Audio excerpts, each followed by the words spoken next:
Underground to Canada, Chapter 18 and 19. Chapter 18. There was barely time for Julie and Liza to look about the cabin when 3 raps were heard on the door, and the captain's voice whispered, "A friend with friends. Open the door, lassies. There's trouble aboard." Julie turned the lock. The captain's face puffed with anger. "I've had word there's a slave hunter and sheriff coming aboard with a warrant to search the schooner before we set sail." He peered slowly at the girls. "I've a notion that you're the lassies they're making all the stir about." He picked up their bundle and hurried them out of the door. They ran down the narrow corridor and up the winding stairs. It was nearly dark on the open deck. Firefly-looking lanterns bobbed here and there. The wind was full of the smell of fish, and it was cold. The girls ran with the captain across the deck to the far side of the schooner, where a little lifeboat, covered with canvas, hung against the side. Captain pulled back the canvas and helped Julie and Liza inside. "You'll find blankets, water, and a bit of food in there. Take care and pray that God, Lord, will protect ye." He pulled down the canvas and left them alone. The girls shivered. They felt about for the blankets and crawled under them, partly for warmth and partly for protection. "We're going to jump into the water," Julie said solemnly. "If the sheriff comes near this little boat and takes the canvas off top." Liza clutched Julie's shoulder. We're never going back to being slaves again." It was a pledge between them. They were near the end of their journey. Massa Ross had said that Canada and freedom were on the other side of Lake Erie. There was no more walking through the woods or climbing mountains or hiding into wet swamps. "After all our trials, Liza," Julie said slowly, "anything is better than going back to slavery." There was a small opening between the canvas and the top of their little boat, and the girls found that by looking through it they could see onto the deck. People walked aboard with the baskets and bundles in their arms. Sailors pulled at ropes and lifted rolls of heavy white cloth. Near the plank where the people came on board, the captain stood scowling, his cap still pulled down over his eyes and his mustache looking stiff and forbidding. The girls kept their eyes on him. 2 large men shoved their way up the plank and approached him. They could be the sheriff and the slave hunters. Julie and Liza didn't know. They had never seen them before. The men spoke to the captain, waving their arms in his face and pacing impatiently up and down beside him. They seemed like horses pawing the ground, wanting some kind of action. But the words they spoke were lost to Liza and Julie in the wind and the splashing noises of the lapping water. The captain shook his head. He threw his arms into the air as though in despair. He walked towards the thin stairway. The big men followed. "They're going to search the cabins, Liza," Julie gasped, realizing just how lucky their escape had been. "We're going to get to Canada, and if we got to hang on to the bottom of this boat and get pulled across Lake Erie," Julie was angry now. What right had these men to keep chasing them right up to the border, as if they were 2 runaway dogs? She and Liza were not going to be slaves no more.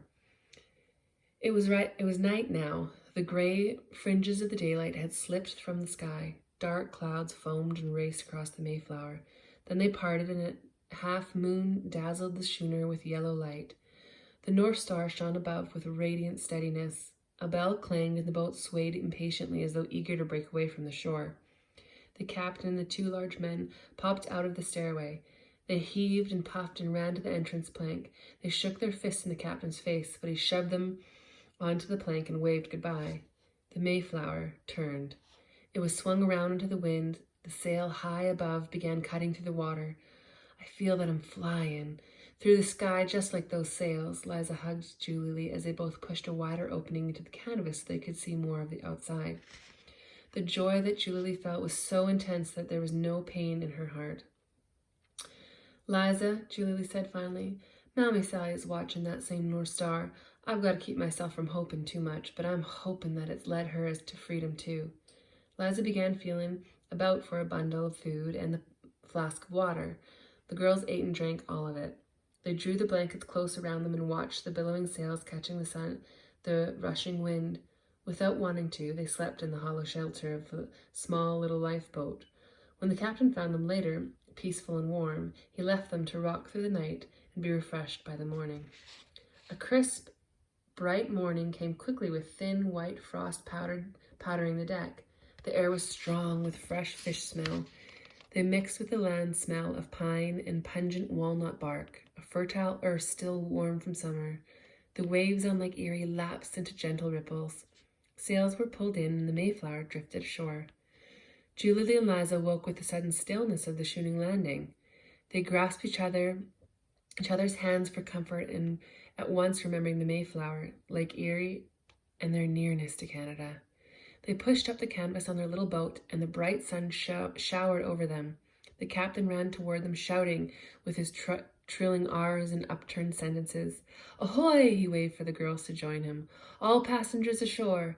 He grabbed the girls by their arms and ushered them down the plank to the shoreline. He pointed to a row of tall, silent trees and the long, bleak shore.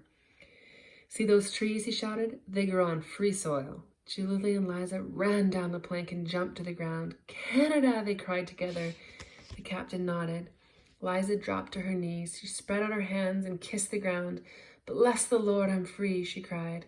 Julie stood as tall and as straight as she could. She pulled the cap from her head and held her hand high. There was no longer any need to hide her black skin. She was Julie, a free person. She was not a slave. "Thank you, Lord," she said aloud. She filled her lungs as full as she could with the air of the new free land. No one else was near them except the captain, who was wiping tears from his eyes and blowing his nose. But he seemed nervous and jumpy and kept watching each passenger who walked from the schooner. "You're safe now," he said, warmly to the girls, "and it does my heart good to have brought you here." Then he lowered his voice. "But you must remember that I must go back to Ohio this very day. I can't be getting myself arrested for helping slaves escape to freedom, and I can't be revealing that I'm a conductor on the Underground Railway, even though my part of the train goes on top of the water." He laughed suddenly. Julie looked at the captain with new admiration. In her great joy to be standing on the soil of Canada, she had forgotten how this man was risking his job and maybe his life to bring them across Lake Erie on the Mayflower. "Liza and I will never forget how you and all the people of the Underground Railway helped us, Captain," Julie said. She wanted to give him something, but her bundle was limp and empty. Liza seemed not to hear them. She was still kneeling on the ground praying. "I'm giving you a little money from Mr. Ross," said the captain, awkwardly shoving some paper bills into Julie's hands. "Far down the shore there is a colored man with a cart waiting to take ye and your friends to the town of St. Catharines.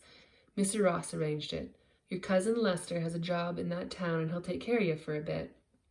Julie looked quickly down the long stretch of rocks and sand that ran beside the lapping blue water of the Great Lake Erie, and sure enough, there was a man with a cart waiting beside one of the roads. Chapter 19. The captain turned swiftly and ran back to his schooner. Small clusters of people gathered here and there along the quiet shore, but Julie felt no need to be greeted by anyone. She began to hum softly as the words rang in her head. "Swing low, sweet chariot, coming for carry me home."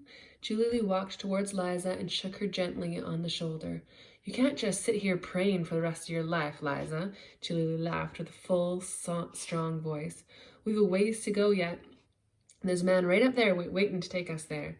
Liza seemed dazed, but she stood without help from Julie, and the two of them walked silently around the shoreline toward the colored man, whose wagon was hitched to an aged brown horse.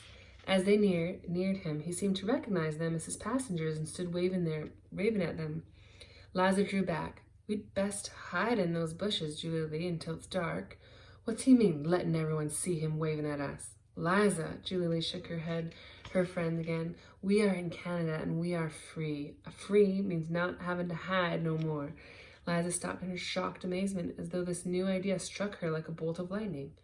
"You was right, Julie," Liza said, and her back seemed to straighten a little, with almost no expression of pain on her face. "We can walk right up to that cart and climb on board and lift up our heads, just like those white people always do." The kindly brown-skinned driver climbed down and held both of their hands. He was tall, strong, and his hair was bushed out from his head like a gray and black speckled frame. "I'm Ezra Wilson," he said, smiling as though the sun had lighted his face with a spark. "Massa Ross sent word you were coming, and Lester said I was to bring you right to him in St. Catharines." He reached for Julie's hand and then Liza's and helped them up. And held them tight, The girls were speechless until Liza's sullen eyes suddenly sparkled. I was sort of expecting that Queen Victoria herself might be marching up and down these shores when we arrived, she said, but I think, Ezra Wilson, that you look just as good. Ezra Wilson chuckled, but continued to hold their hands. I know how you feel, he nodded quietly. I came here last year, just like you, at the time of the harvest. We'd best not talk now. The tall, strong man turned from them and began to busy himself with the fresh straw and the blankets in the back of the cart. It's a 2-day trip to St. Catharines. We'll have plenty of time to say a good many things by then. The girls climbed in the cart and settled themselves on the straw. It was too warm for the blanket now. The morning sun had a soothing warmth. There was a burnished glow about it, like the ripened skin of a red apple. Ezra Wilson sat above them and flickered the reins of the horse to go. The cart began to jog up a steep road, lined on either side by tall green pines. The 2 days of travel along the country road of Upper Canada with kindly Ezra Wilson were a time of peace and quiet joy for Julie and Liza. At first, they covered themselves with the blankets when other people came their way, but no one stopped them, and no one shouted, and when they came to the small towns and were hungry, they walked into the stores and bought food with the money Massa Ross had given them. At night, when the sun disappeared, they felt the hard cold of the new north country. Then the blankets warmed them, and they were never afraid. On the second morning, the leaves on the trees beside their jogging cart were yellow gold. Ezra Wilson stopped and spread a blanket beneath them, and they ate their lunch. It's like heaven's here, Liza murmured softly. Ezra Wilson stood up abruptly. No, it isn't heaven, he said curtly, and I've got to tell you how it is. He looked at the girls a long time and then continued. We colored folks in St. Catharines work hard, very hard, but we've got food to eat and most of us have a warm, dry place to live. Julie looked at him with apprehension.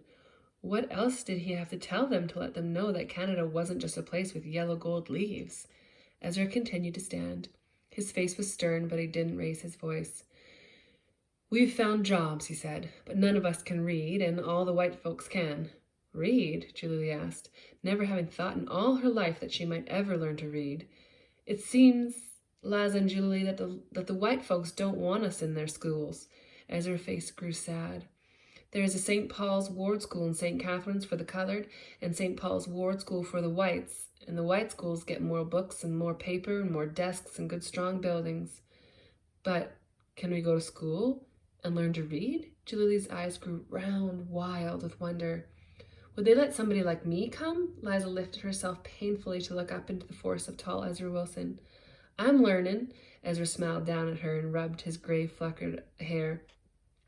Now I guess I'll just end all this Mormon talk by saying that I made up my mind that salt and potatoes in Canada are better than pound cake and chicken in a state of worry and suspense in the United States. Now let's eat our lunch. While he talked, Julie remembered what Massa Ross had told them a long time ago in Mississippi, that escaping to Canada would be hard and that living in Canada would be hard too.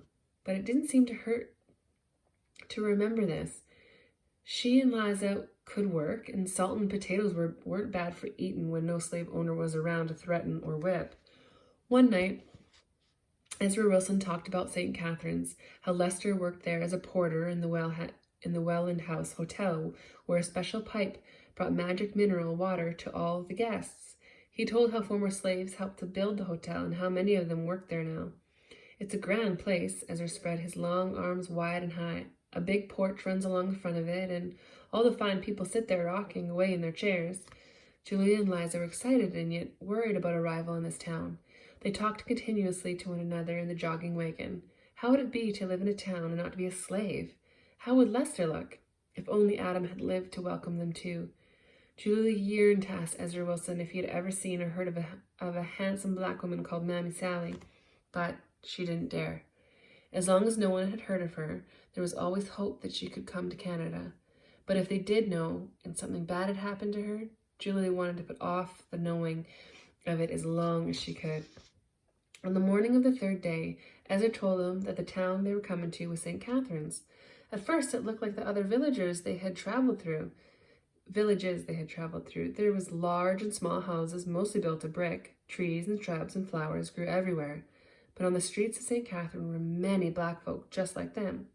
When they came to the part of the town where the shops were, they saw many more. They aren't dressed fancy, Liza said Julie, but they aren't wearing rags. At the end of the street, they saw a large two-story building with a wide porch running across the front of it, the Welland House Hotel. Ezra pulled in the reins to slow the horse. In front of the hotel stood a light-skinned colored man with freckles.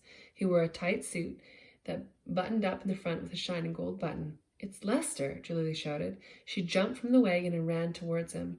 Lester grabbed both her hands in his and looked at her fondly. Julie searched his face. Lester was well and content, but the anger was still in his eyes and the pride was still in his held head. Julie was glad. The beatings and chains hadn't crushed him down like a snake. Together they saw Liza trying to crawl over the back of the wagon. Lester ran toward her and picked her up in his arms. The three of them stood together for a moment in a tight, happy circle. Tall, kind Ezra Wilson joined them. Then Lester placed Liza gently on the dirt road beneath them. As he did so, he glanced towards a door at the far end of the hotel. "You'll want to see her right away in the kitchen, Julie," Lester said. "Her? Kitchen?" Julie was puzzled. "Was it someone wanting to give her a job in the kitchen?" "It's a surprise I planned for you, Julie," Lester said. "I made Ezra promise not to tell." Angry, hostile Lester became surprisingly sheepish. A woman opened the far back door. Julie stared. She was tall and dark-skinned with a white kerchief about her head. But her hair was gray. Her face was wrinkled. She was old. The woman came towards them, limping, but with a long, full stride. "Mammy Sally!" Julie cried and ran into her mother's outstretched arms. "Child, child," Mammy Sally sang the words over and over and over. Finally, she held Julie at arm's length. Her eyes were radiant. "June Lily, you have grown." She looked again with her grave concern. "You have become a woman." Julie didn't hear. Being with Mammy Sally again was like shifting a 100-pound sack of cotton from her back and just taking on a 2-pound load instead. But it also filled her heart with such joy she wanted to shout and sing. Instead, Julie put a strong arm around her mother to support her. "How did you know, Mammy? How did you know to come out that door and meet me?" she asked. "Land, child, didn't Master Ross tell you I was here? Or did Lester keep it a secret from him, too?" Mammy Sally laughed and tears streamed down her cheeks. Julie remembered Liza. She led her mother to the hunched little girl who stood quietly on the road. "Liza came with me," Julie said simply to Mammy Sally. "We're like sisters." Mammy Sally touched Liza gently on the head. "You're going to live with us, Liza. I'm buying us a little house." She stood proud and tall before all of them. "We'll walk there now." They all started walking down the wide dirt road, Liza, Julie, and Mammy Sally in the lead with Lester and Ezra behind them. "We are free and we are together," Mammy Sally almost sang the words. Then she paused and looked long and joyfully at the strangely dressed girls beside her. "Freedom isn't easy. We black folks can't read and we can't write, and the white people in St. Catherine's don't want us in their schools. We are poor, but we are building us a church and building us a school. We are poor, but we getting paid for those jobs we do. We are poor, but some of us are building houses on the land we own. We are poor, but none of us is slaves." Mammy Sally's words became a song. There was a rhythm and a cadence to each new line. They all began marching towards the grove of tall green pines. Julie glanced at her mother's face. It had deep wrinkles. The hair that shone beneath her kerchief was powdery white with specks of gray. There were scars on Mammy Sally's neck. She had been lashed with a whip. She limped when she walked, but her head was high and her voice rang with courage and deep joy. Julie put a strong arm around her mother to support her. She pulled Liza along with her other hand. Mammy Sally needed her. Liza and Lester needed her. She was growing up. There was a lot for her to do in this great new land of freedom.